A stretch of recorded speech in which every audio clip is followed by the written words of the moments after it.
In the year 2000, a man began writing letters to his favorite musician.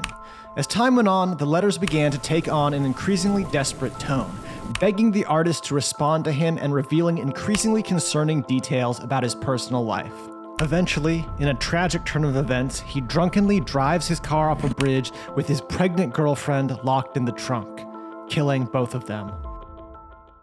If this story sounds familiar, that's because it's the plot of the Eminem song Stan, which fortunately is not actually based on a true story. But it's safe to say that most big celebrities, including Eminem, probably do have more than enough stories about real-life crazy fans and/or stalkers. A parasocial relationship refers to a one-sided, unreciprocated emotional connection that a viewer or consumer develops with a media figure such as a celebrity, character, influencer, or public figure. It's a psychological phenomenon where individuals feel a strong sense of connection, familiarity, and even attachment to these media personalities, despite the fact that the media figure is not aware of their existence. And today, as if parasocial relationships with other humans wasn't enough, we also have to worry about forming them with AIs. But because that topic has been pretty thoroughly explored via science fiction, I'm going to keep this video focused on the old-fashioned humankind. I first started thinking about the concept of parasocial relationships after watching the popular online streamer Ludwig Ogren. In Ludwig's video titled "I Am Not Your Friend," he explains how he doesn't want his viewers to think of him as a friend because it's impossible for him to ever reciprocate that friendship. Of course, not long after releasing this video, Ludwig then went on to do a month-long subathon in which he essentially created a real-life version of The Truman Show, live streaming virtually every minute of his life, which is maybe the most parasocial thing I've ever heard of.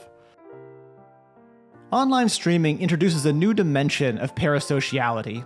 That's a real word, because by participating in a streamer's chat, there's always the small chance that they decide to read and respond to one of your messages in real time. Alright, Corey, if I lose, I'll VIP you, but if I win, I'll ban you. Good luck. That's Ludwig responding to my chat message a couple of years ago, and he did actually go on to lose that game of chess, and no, he didn't actually grant me the VIP status, which is totally fine. Ludwig, if you're watching this, it's all good. I definitely don't still think about it. Anyway, this is all completely beside the point. The point is that this was the first time I understood how addicting this type of parasocial connection could feel. As insignificant as it may seem, for the duration of that chess game, I was in the spotlight. Many people in chat were actually rooting for me, hoping Ludwig would lose so that I could avoid the ban. And when he did go on to lose, the chatters began to demand that I be granted the VIP he promised, which he didn't do. The term parasocial relationship often carries a fairly negative connotation. One way to ensure that online streamers read your messages more frequently is to attach that message to a cash donation. And there are plenty of examples of people spending thousands of dollars just to get a little attention from their favorite streamer. And without going into it too much, this same dynamic is often seen on sites like OnlyFans, where people often become addicted to that small bit of attention and spend thousands and thousands of dollars in what seems like the blink of an eye. When you combine this behavior with a lifestyle that involves a lot of social isolation and very few real-life friends, it's not hard to see how quickly it can turn toxic.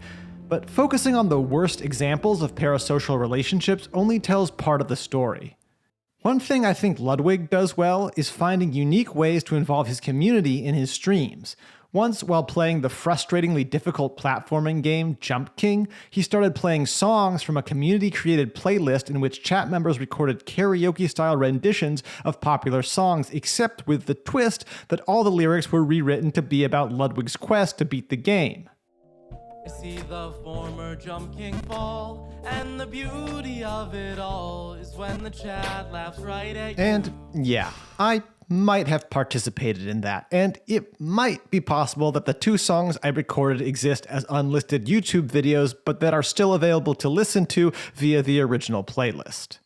Needless to say, it certainly felt very parasocial, but having a famous streamer react in real time to my weird karaoke-esque performance gave me that same excited feeling of being in the spotlight as the chess game did. And that feeling is powerful because this celebrity, at least for a moment, is singling their attention in on you. Now, at this point, you may be thinking, okay, dude, I'm really not into all this online streamer shit. Like, I'm perfectly happy without these weird parasocial relationships. But you would be wrong. According to this cleverly titled Atlantic article, parasocial relationships are just imaginary friends for adults. Kinda wish I had thought of that.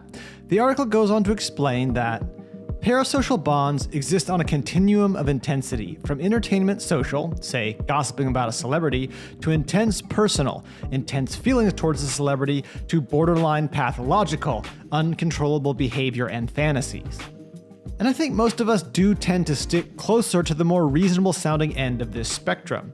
Perhaps online streamers sort of exist in a class of their own because of the potential for real-time interaction, but in principle they aren't that different from the more traditional celebrities that people obsess over.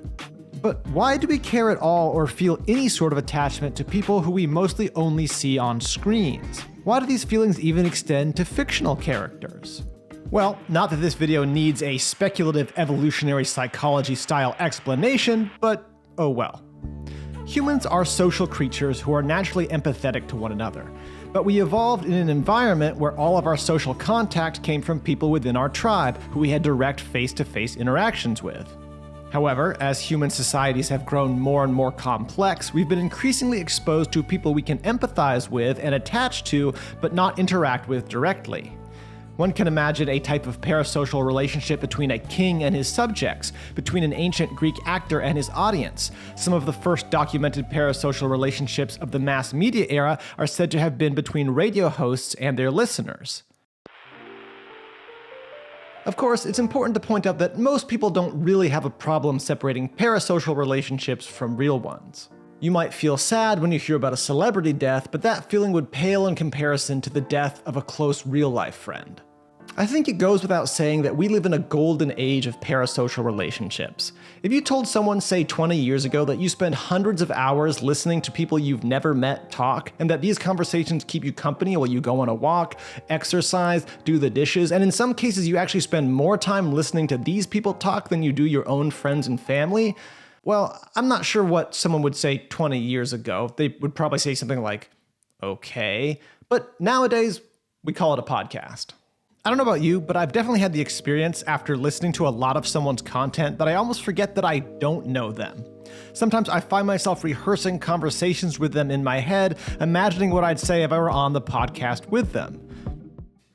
Maybe I'm just weird.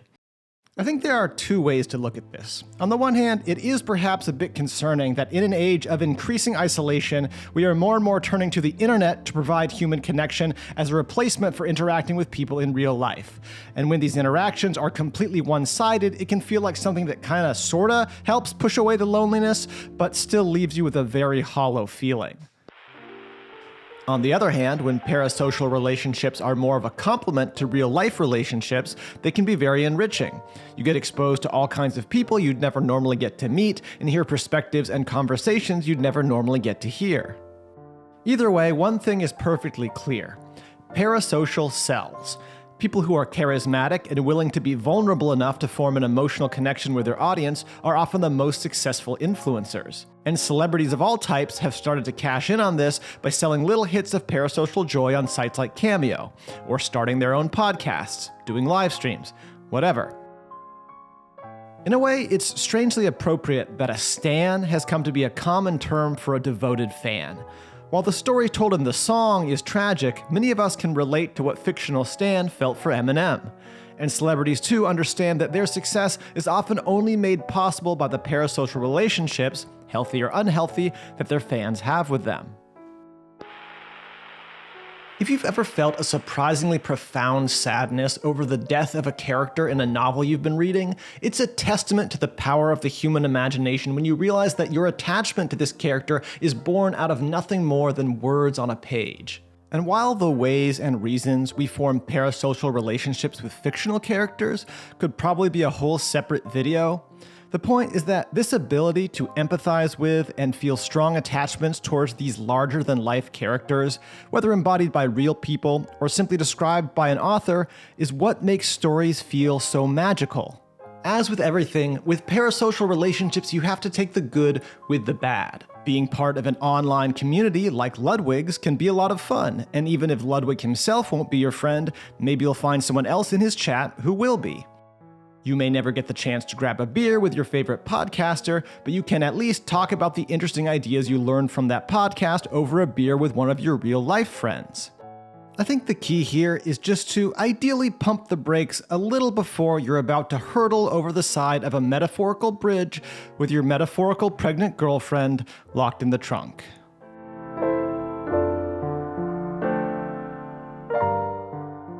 Hey look, it's one of these post-video segments that 99% of viewers will click away from before I even finish my sentence.